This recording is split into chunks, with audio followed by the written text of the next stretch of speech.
আসসালামু আলাইকুম। মাসরাজ কুকিং ডায়েরিতে স্বাগতম। বাংলার প্রতিদিনের খাবারে মসুরের ডাল একটি জনপ্রিয় পদ। সহজ উপকরণে ঘরোয়া স্বাদে তৈরি করা এই ডাল ভাত, রুটি কিংবা পরোটার সাথে দারুণ মানায়। ভিডিওতে দেখানো হলো কিভাবে খুব সহজে এবং দ্রুত মসুরের ডাল রান্না করবেন। আশা করি আজকের এই মসুরের ডালের রেসিপি আপনাদের ভালো লাগবে।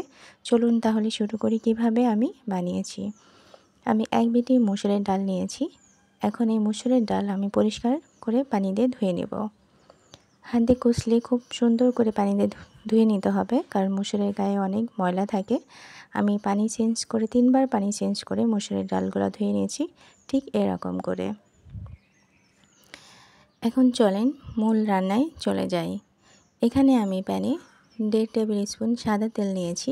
তার মধ্যে দিয়ে দিচ্ছি 1 টিস্পুন সরিষা, 1 টিস্পুন জিরা গুঁড়া, হাফ টিস্পুনেরও কম কালো জিরা, একটা বড় সাইজের পেঁয়াজ এবং একটা রসুনের আস্ত ছাড়ানো।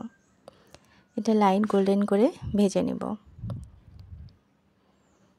প্লিজ ভিডিওটি স্কিপ না করে আশা করি প্রথম থেকে শেষ পর্যন্ত দেখবেন, তাহলে আপনিও এই সুন্দর মসুরের ডালের রেসিপিটা শিখে নিতে পারবেন। সুন্দর একটা কালার চলে আসছে। আমি মশলা দেওয়ার জন্য অল্প পানি দিয়ে দিলাম। মশলা দেওয়ার আগে যদি একটু পানি দেওয়া হয় তাহলে মশলার স্বাদটা ভালো আসে।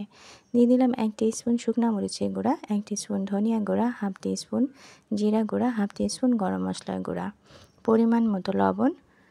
এখন মশলাটা খুব ভালোভাবে কষিয়ে নিতে হবে।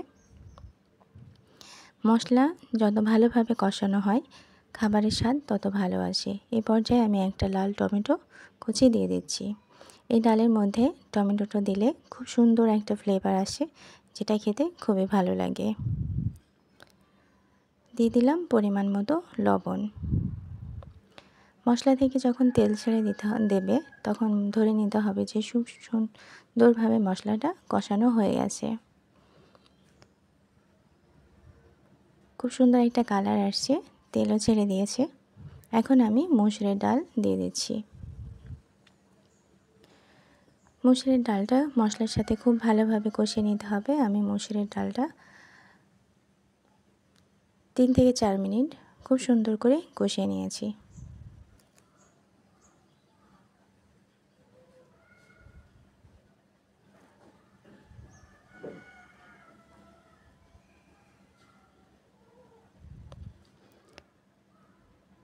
ডালটা যত ভালোভাবে কষানো হয় ডালের স্বাদটা তত ভালো আসে।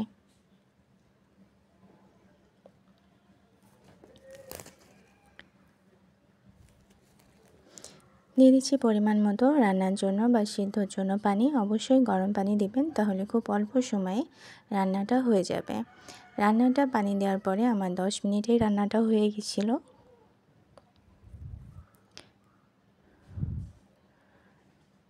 পানি দেওয়ার পরে খুব ভালোভাবে মশলার সাথে ডালের সাথে খুব ভালোভাবে মিশিয়ে নিয়েছি। এখন এটা ঢাকনা দিয়ে ঢেকে 10 মিনিট আমি রান্না করে নেব।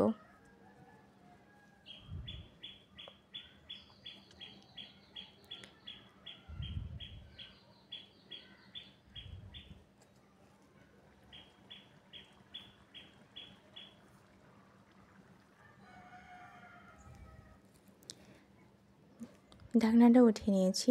দেখেন ঝোলটা অনেক কমে আসছে। ডাল কিন্তু আস্তে আস্তে আছে, কিন্তু সিদ্ধ হয়ে গেছে। এই পর্যায়ে আমি অনেকটুকুই ধনিয়া পাতা দিয়ে দিচ্ছি। ধনিয়া পাতা দিলে ডালের স্বাদটা আরও ভালো আসে, যেটা খেতে খুবই মজা লাগে। দিয়ে দিলাম 4টা মরিচ অর্ধেক করে কাটা।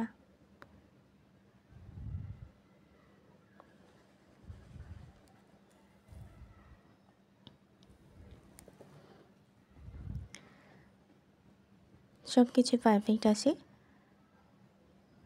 কালারটা জাস্ট ওয়াও। এবং দেখেন মসুরের ডালটা কিন্তু সেইভাবে আস্তে আসে, প্রপারভাবে সিদ্ধ হয়ে গেছে।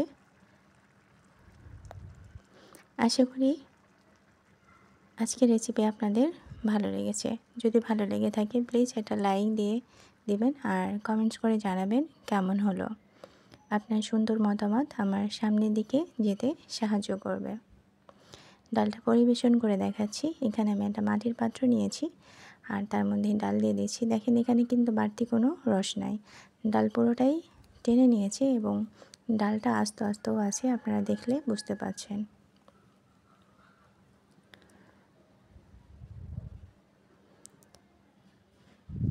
আমার ভিডিও যদি ভালো লেগে থাকে প্লিজ ভিডিওটি শেয়ার করে দেবেন ফ্রেন্ডস ফ্যামিলির সাথে। চ্যানেলটি সাবস্ক্রাইব করে পাশে থাকবেন। পাশে থাকা বেল আইকনটা অন করে দিলেই আমার নতুন নতুন রেসিপি আপনার কাছে পৌঁছে যাবে।